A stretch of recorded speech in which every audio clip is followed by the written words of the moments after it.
2 days until I'm supposed to be taking this car to Northern Ireland. Started taking Esther apart. Had them turned down. I want this car to go lower. Thank you, darling. I can't say I'm overly happy. Dangling wires. Loads of people say that these batteries aren't man enough for a road car. I know it looks messy. How's my favourite car transporter? I'm fine. Good, good. We've actually just had a bit of an issue with the starter motor. Guys at Southall Discount Tyres are lending me their Gucci tools.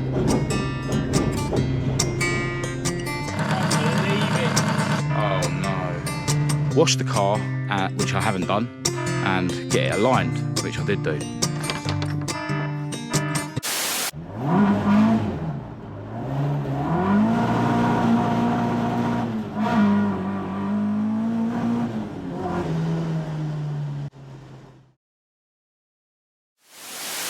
Before I crack on with this video, I've got a couple of things that I forgot to mention in the last video.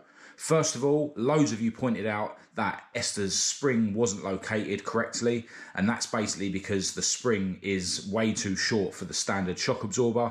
Every time I jack her up, it happens, and I just relocate the springs whilst I'm putting her back on the ground. I also forgot to mention that adding the bits of rubber that I did on her gearbox mount did vastly improve the vibrations that are coming through the chassis, but I still do need to come up with a better solution moving forward. With that all being said, let's crack on with the video. Hello and welcome to this video. I'm Marcus Hayes, and today you join me from the cockpit of my favourite car, Esther, the SD170 powered Mk1 Escort. Since the last video, I've been daily in this car and absolutely loving it. We actually took this car to 2 more car meets since the last video. So yeah, we ended up going to 5 car meets in 4 days, I think it was. So yeah, the day after the Chelsea cruise, we went to a local car show, which was pretty cool. And then that evening, we went to one of the legendary A10 meets, which are always lively, a little bit antisocial, but well organised all the same. Now, it's actually 2 days until I'm supposed to be taking this car to Northern Ireland, going over there for a week with my beautiful girlfriend Kat, and at the beginning of that week we're going to be attending the Summit show and run, which I'm really looking forward to. I've got a couple of bits that I need to do on this car before she's going to have any chance of being ready for that trip, and that's what I'm hoping to do today at the other garage. Now, I have just picked up a new indicator flasher relay for this car because the old one stopped working, and I'm now going to be going to see the precision engineer, Carlo, to pick up something that he's been working on for me. And then I'm going to get myself to the other garage, make a start on what I'm getting up to today, and then I'll turn the camera back on. So I'll see you in a sec. Hello, right, so I made all the stops that I needed to on the way here to the garage, and as you can see, I've already started taking Esther apart. I've got the engine supported by the engine hoist, had to put these engine eyes back on, had to remove the plastic cover here, and yeah, the reason I've got the engine supported by the hoist is that I've ordered some new engine mounts, and here they are. So yeah, just a like-for-like swap. The engine mounts actually sit inside those cups. With the weight of the engine supported by the hoist, I'm hoping that I can just lower the cross member a little bit, and then I'll be able to get the mounts out. I have already taken the nuts and washers off that hold the mounts to the cross member. I think if we jack this up a little bit, raise the engine slightly, yeah, I'm hoping that just undoing the cross member will give me enough clearance to get the mounts out and get the new mounts in.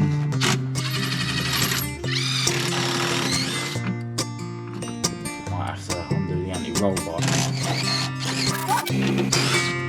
The passenger side engine mount rubber screwed off easily with the cross member lowered, but the driver's side one was a bit more tricky, so I removed the whole mount from the engine.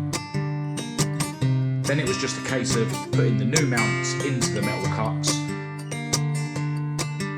and then putting everything back together.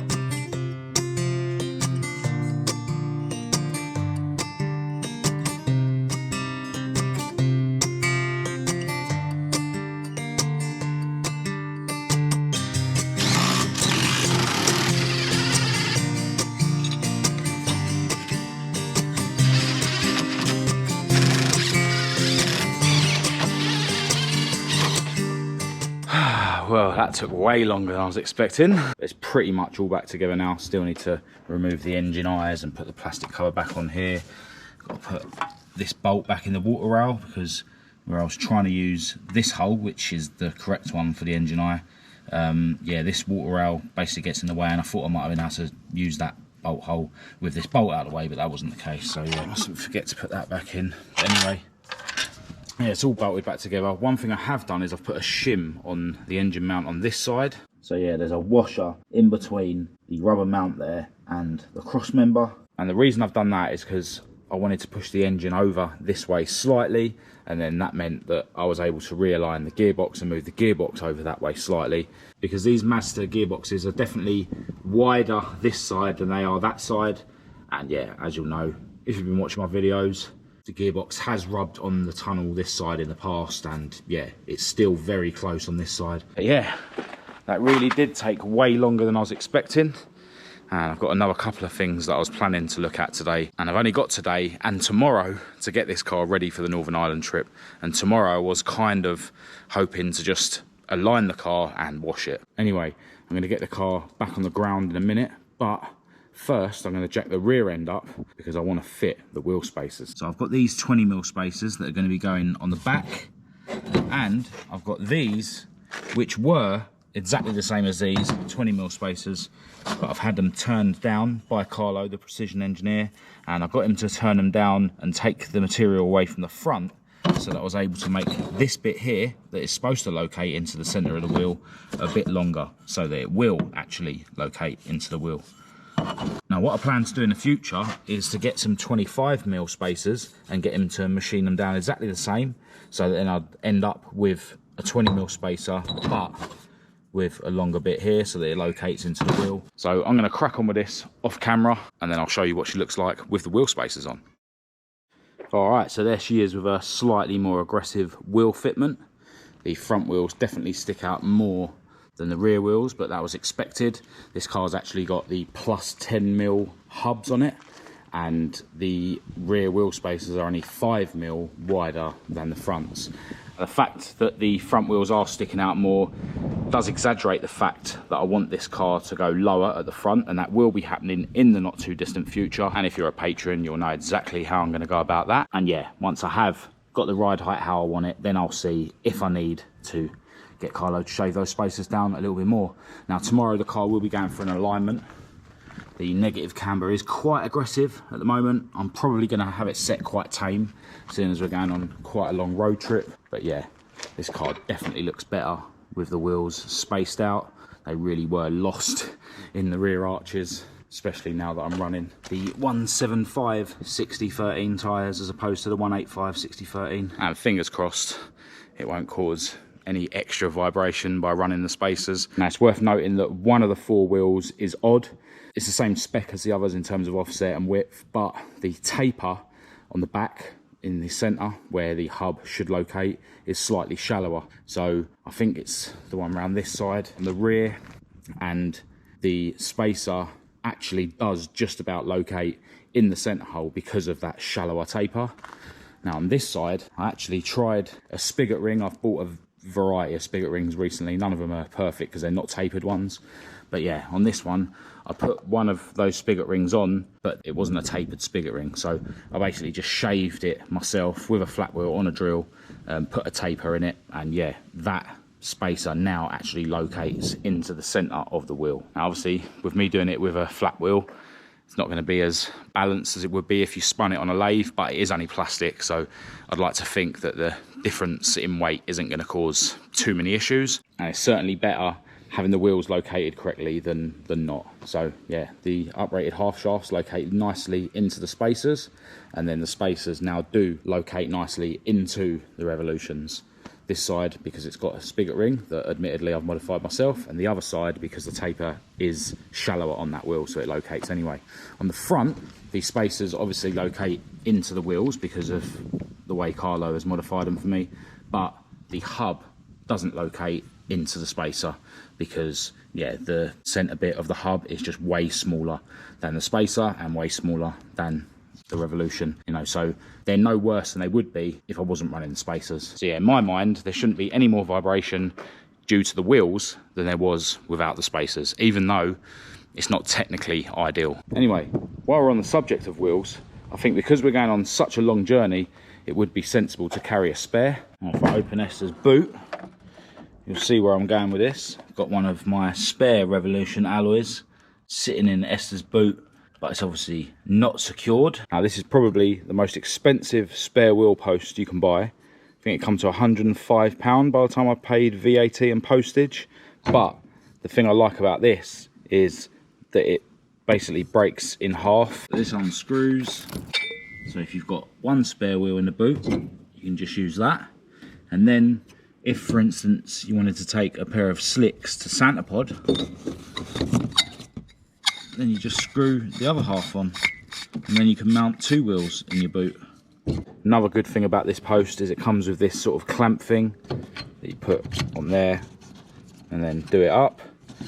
So there's no need for drilling any holes in the boot for straps or anything like that. So yeah, this is going to be a really neat way of holding the spare wheel. And as I say, if I ever want to carry two wheels, I can do. My beautiful girlfriend Kat has come to visit me at the garage, and she brought me an obligatory McDonald's frappe, which I demolished in about 20 seconds flat. Anyway, back to the job at hand, and I have been spending quite a bit of time trying to decide whereabouts I'm going to mount this wheel. Now, this tyre on this wheel is a 185 60/13, which is slightly taller than the ones that are fitted to Esther. She certainly won't ever have any tyres fitted that are bigger than a 185 60/13, unless I end up fitting bubble arches and going with 15-inch wheels in the future. Who knows? But yeah, I think I'm pretty happy with the position of this wheel. I did have it sort of right tight up against the tank, and it looked a bit silly because the curve of the tank is slightly different than the curve of this tyre, and it was exaggerated when the tyre was right up against the tank. So yeah, I think instead of spending hours and hours trying to decide where I'm going to mount this post, I think I'm going to call this the correct position. I've put a Sharpie dot where basically the centre of this hole is lined up with. So I have to go something like that. And that's kind of good because it means the feet on here actually line up with this bit. If I was to have the wheel further towards the front of the car, obviously these would be lined up with the water channel, which would obviously be no good. So yeah, that looks like a good position for it.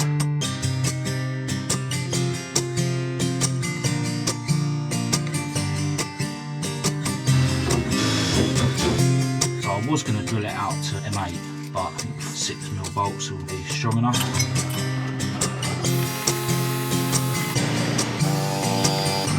Thank you, darling. Alright, now I was thinking about using riv nuts on this, but I'm not sure if riv nuts are strong enough for a spare wheel. And also, I'm worried that when I use the tool to press the riv nuts in, it might crease the boot floor and potentially crack the paint. So I think I'm just going to nut and bolt it in.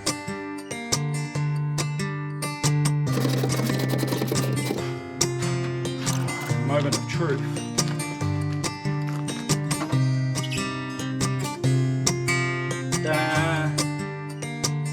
Sweet. No, this is only just long enough, like for this wheel. I was going to say, yeah. If you put it upside down, Yeah. then it'd be like Further more down. of this would be sticking Yeah. up. Yeah. But I think it's better. I want to mount it this way with the front. But it don't look like it's going to work. Well, I can't say I'm overly happy with my £100 plus spare wheel post, but it is in there. I think ideally this would be like another inch longer for it to work. Now these wheels aren't exactly super wide, but yeah, I'm unable to mount it the other way up, which would look a whole lot better. To be fair, the offset of these wheels means that if you had like 7J revolutions, the post wouldn't need to be any longer than it does for these. But yeah, this post isn't quite long enough to have the wheels the other way up. The only solutions I can think of is to maybe get a spacer made up between the post and the floor to lift it up, because you've got plenty of room under here. So yeah, that would lift it up, and then you'd need like a really thick bit of alley to do that. Or the only other option would be to lengthen this tube, so have someone cut it off and then put a bit of tube in and weld it back on, or just replace this tube completely and get someone to tap the end the same as this is. But yeah, I paid all that money I could have got one for like £30 that didn't have, you know, the ability to have it double, or you can actually get really cheap double ones, but they're not able to be broken down into a single one. But there you go. It is what it is. I've put this bubble wrap underneath the sides here just to stop it wobbling about. Definitely need to come up with a more permanent solution for that. I'll probably just put some rubber strips on the floor. And there is actually a really tasty carbon fibre boot floor piece that's available that is cut out for these tanks. So yeah, maybe might invest in one of them in the future. But yeah, we've got a spare wheel for the island trip, so I'm not overly happy, but successful job, I guess. All right, so I'm staying in the boot for the next job. And as you can probably tell by the dangling wires and disconnected wires, we're going to be looking at some wiring. Now this car, recently, whenever you're driving at night and you've got the lights on and you know you stop at traffic and you've got your foot on the brake, you can hear the sound of the fuel pump you know, change when you press the brakes, which it obviously shouldn't be doing. And yesterday I was having a little look at the wiring for the fuel pump. I disconnected the terminals here and I was just having a look in general. It's worth noting that the power lead goes to this terminal and then the earth comes out of this terminal and that attaches to the body. So I was having a look at the earth and whatnot, but what I noticed is when I wiggled this lead, the fuel pump would stop, but I wasn't able to sort of determine whether it was this end of the lead or this end of the lead. It was literally just if I went like this with both the leads, you know, when they're connected. So I started pulling the tape off to investigate, and basically this joint, which did have a spade on it, yeah, just came off. So the spade came off of this. In there is like a female spade, and yeah, the male spade that was on this came off. So yesterday I sort of bodged it together just so that I was able to drive the car today. And yeah, it's now time to figure out exactly what is going on with this fuel pump wiring. Now what I've already done is I've hooked up a wire that goes directly to the positive terminal on the battery, because I just wanted to see if it was the battery at fault. Loads of people say that these batteries aren't man enough for a road car. I haven't had any problems apart from what I'm trying to suss out now. So yeah, I hooked this directly up to the battery, and basically I decided to do a test and see how the fuel pump sounds with this wiring, which obviously goes through a relay. So I'll have to have the ignition on. We'll do that now. And yeah, just want to test to see if the fuel pump sounds any different hooked up to this versus hooked up to this. So with the ignition on, when I touch these together, obviously the relay will be activated and the fuel pump will come on. And I'll just show you actually how much the sound changes when I press the brake pedal.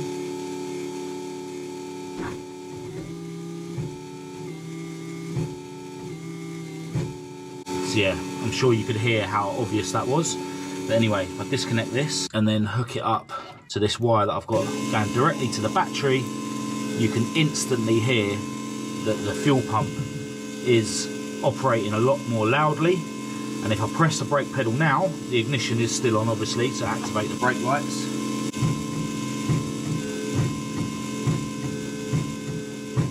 Yeah, so there was no change. I literally pressed the brake pedal there 6 times and I couldn't hear any difference. So what that means is that the battery isn't the problem, and that the problem must be something to do with the wiring or the relay. So it's time to dig a bit deeper.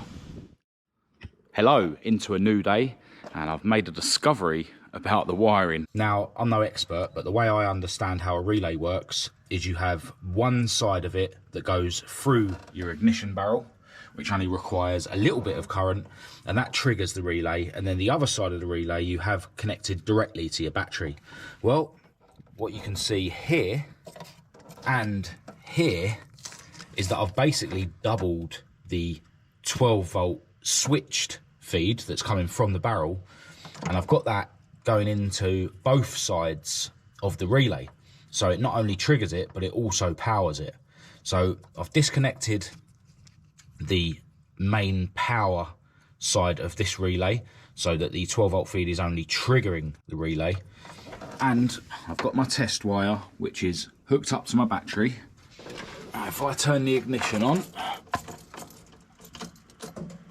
and the relay did just click because the 12 volt feed is now activated. And if I connect this test wire, which is going directly from the battery, to this relay. By the way, I've got my indicator on and I've temporarily wired up the fuel pump. I need to do a better job of that. If I hook up this test wire, you can hear that the fuel pump is, you know, nice and loud, and it isn't clicking on and off, or going fast and slow with the pulse of the indicator. Now, if I hook back up this wire, which is how it was set up before, you can hear that the fuel pump is a lot slower, and you can hear the pulse of the indicator. So therefore, all I need to do is hook up a wire that goes directly from the battery and hook that up to the main sort of feed side of both of these relays, and then leave the 12-volt trigger feed as it is. So yeah, I can remove this little wire here and then do exactly the same with this relay, and then we're back in action. Well, unfortunately, I didn't have time to finalise the fuel pump wiring, so I've just bodged that up to get me to my alignment, but I have now sorted out the relay wiring. I was actually able to tap into this wire that comes through the bulkhead here, which is a permanent positive, and yeah, I've just got this wire going all the way around and into the two relays. I know it looks messy. I think realistically I'm gonna have to redo all the wiring in this car, especially behind the dash, but the fuel pump now works. It doesn't slow down when you've got the indicators on or when you press the brake pedal, so happy days. Time to hit the road and go and get an alignment. Well, I haven't been able to get it up to any real speed, and I'm probably not going to get a chance to give it much of a blip before I get to the tyre shop, but so far it doesn't seem to be any more vibration coming through the chassis than there was before, now that I've got the wheel spacers fitted, which is good. And it might just be psychological, but it seems like there's a bit more grunt low down when you sort of pull from, you know, relatively low revs. Now, as I say, it might be psychological, but it might be because before the fuel pump wasn't working as well as it could at low revs because, you know, it wasn't getting enough current. I've also noticed I'm not getting any backfiring now on the overrun, which again might have been because before the fuel pump wasn't working its best when you back off the accelerator.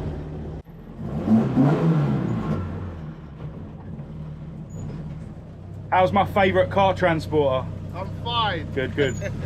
Esther is already on the alignment ramp. We've actually just had a bit of an issue with the starter motor. The trigger wire came off. As you can see, the ring is still attached to the starter motor, but the trigger wire, which I've tucked up there, has come out of the ring. Whoever put that ring on the wire didn't do it properly. That would be me. Guys at Southall Discount Tyres are lending me their Gucci tools. Yeah, managed to get the ring off. One of the lads has taken it away. Hopefully he's gonna find a ring exactly the same. If not, we'll try and reuse the old one. One of the guys here has very kindly crimped the ring back on. Stick this nut back on and it's sorted. Alright, so with the starter motor issue hopefully resolved, the guy's gonna hook up the laser alignment equipment and then we can get Esther aligned. I'm gonna go with 2 degrees negative camber, and the tracking I'm gonna have slightly towing out.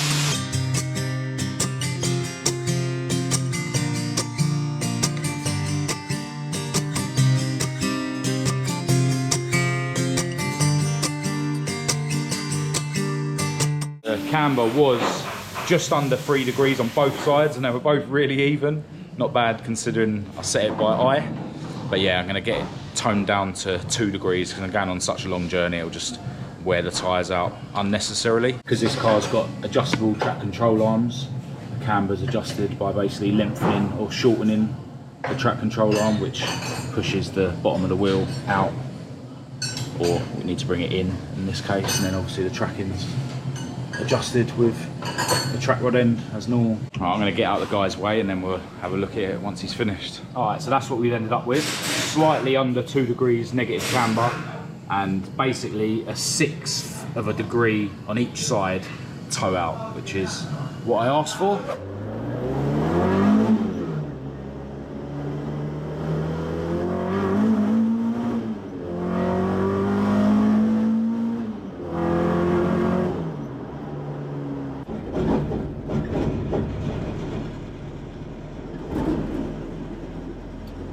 I've got an exhaust blow. Oh yeah, big time. Exhaust sounds like it's going to fall off. I can't believe it. Exhaust manifold's cracked. Oh no. Well, I just phoned a local company who said they'd be able to weld it for me. I'm not giving up on taking this car to Ireland just yet. Let's get back to the garage, finalise the fuel pump wiring while I'm waiting for the exhaust to cool down, get the manifold off, and then get it to this company ASAP. Right, well I didn't film any of it, but I've got the exhaust manifold off. Had to obviously disconnect the system from the manifold and remove the water rail. And yeah, managed to get the manifold out. And here is said manifold. It's cracked right there. You can see it there from the inside. All the others look okay. So yeah, hopefully that can just be blobbed in with weld. All right, exhaust manifold dropped off. The company I phoned earlier actually isn't in this industrial state anymore. But on the internet it says they are. But luckily there was another company on this industrial estate that said they've got a guy in there that'll be able to weld it up for me. So yeah, said they should be able to do it for about 50 quid, which is fine. And I should have it back this afternoon. And just like that, a few hours later, and Esther is fully back together. My beautiful girlfriend Kat has popped around as well. Now today was literally supposed to be go and get my hair cut, which I didn't do, wash the car, which I haven't done, and get it aligned, which I did do. Just put the fire stick into this car, finally. Had this for a while, fitted one to Maud recently. Just in case, hopefully we'll never need it. Anyway, shakedown time.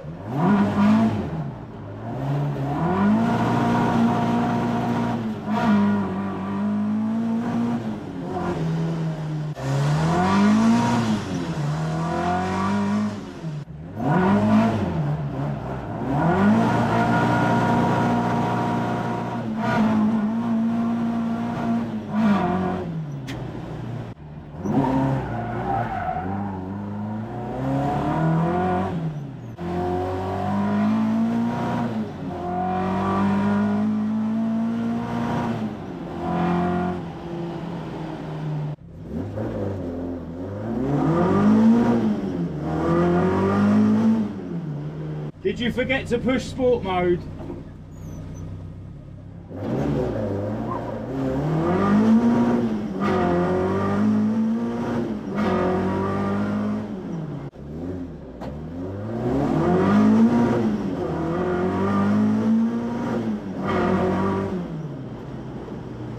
Alright, so I made it home alright. I've definitely noticed that the clutch release bearing, I'm assuming, is really noisy. The noise goes away when I'm pressing the clutch, which is why I'm thinking it is the clutch release bearing.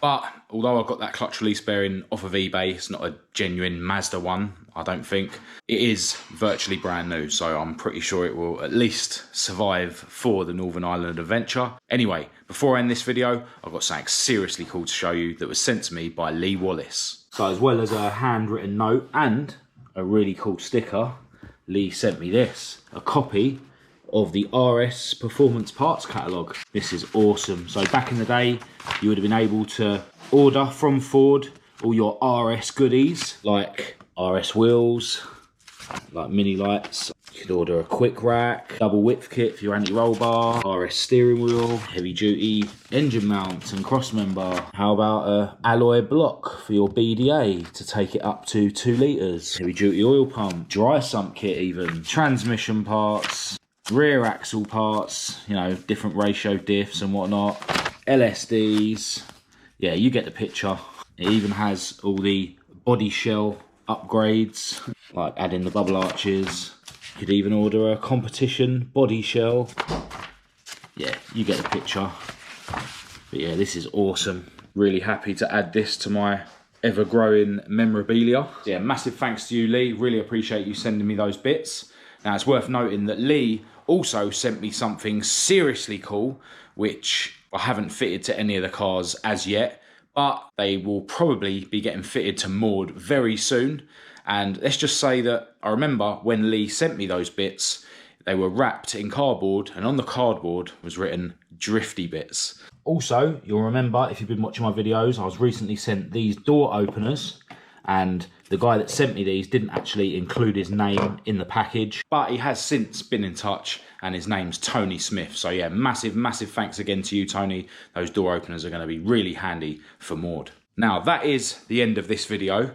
I know it's been a bit all over the place, definitely been some ups and some downs, but fingers crossed, it does actually look like Esther is going to make it to our Northern Ireland trip. And I'm hoping to make a few videos while I'm over there. I'm obviously going to be attending the Summit show and the Summit run.